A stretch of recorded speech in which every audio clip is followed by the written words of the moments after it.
জাফর আলী খাঁ তা আমি ভাবতে পারিনি।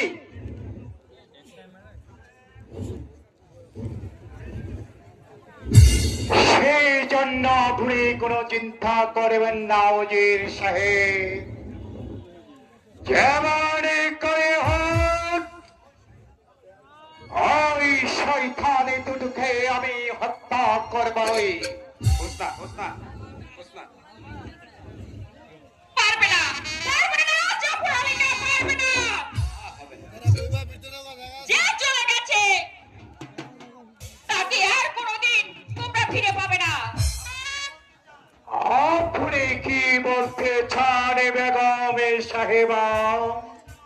বলতে নয় সাধু সাধু সাধু সেনাপতি সাহেব, আপনাদের কাজের প্রতিদান দিতে। তার অর্থ খোদা যার ভাগ্যে মৃত্যু লিখে দিয়েছে তারই হবে। শত চেষ্টা করলেও কেউ তাকে কোনোদিন মারতে পারে না।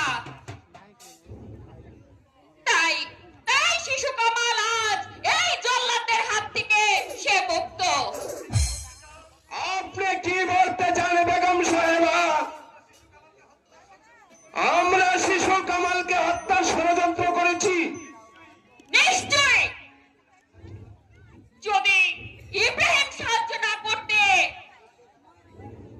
তাহলে আজ চিরকাল ইব্রাহিম কামালকে এই দুনিয়া থেকে চলে যেতে হতো।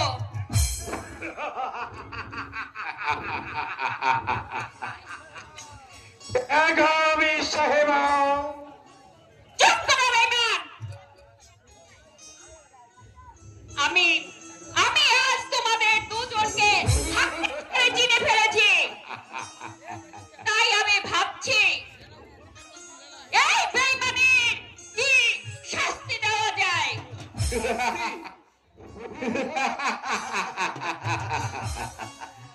অসম্ভব! বেগম সাহেবা হয়তো জানেন না আপনার জীবন মরণ এখন আমাদের হাতে।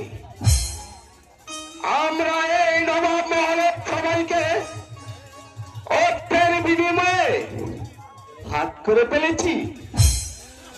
যদি আপনার ভাগ্যকে সুপ্রসন্ন রাখতে চান তাহলে আমাদের এরকম ভাবে নবাব মহলে থাকতে হবে, নইলে আপনার স্থান হবে ও অন্ধকার কক্ষে।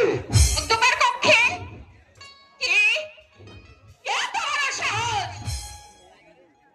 আমার বেতন মুক্ত কর্মচারী হয়ে আমাকেই নিয়ে করবে বন্দি?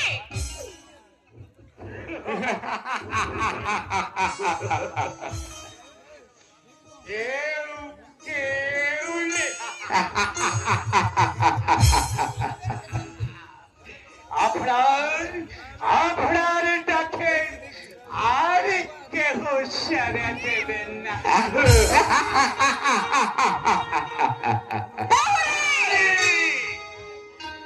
আদেশ করুন হুজুর।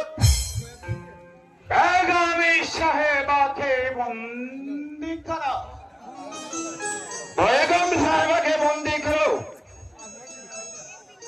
ওকে বন্দি করে নিয়ে যাও অন্ধকার কারাকক্ষে।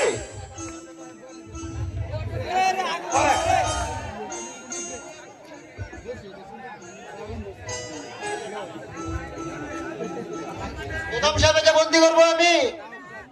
কোনো কথা নয়।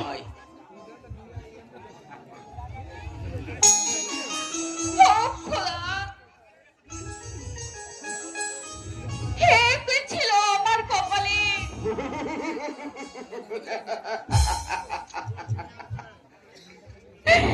যারা আমার হুকুমে চাকর ছিল আজ তাদের হাতেই বন্দি।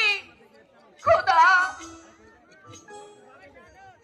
এই দেব খারাপ বেঈমানদের তুমি শাস্তি দাও। খোদা, শাস্তি দাও। শাস্তি! তা মনে হয় আপনি দেখে যেতে পারবেন না বেগম। আপনি আপনি ওই কারাকক্ষে বসে বসে স্বপ্ন দেখুন।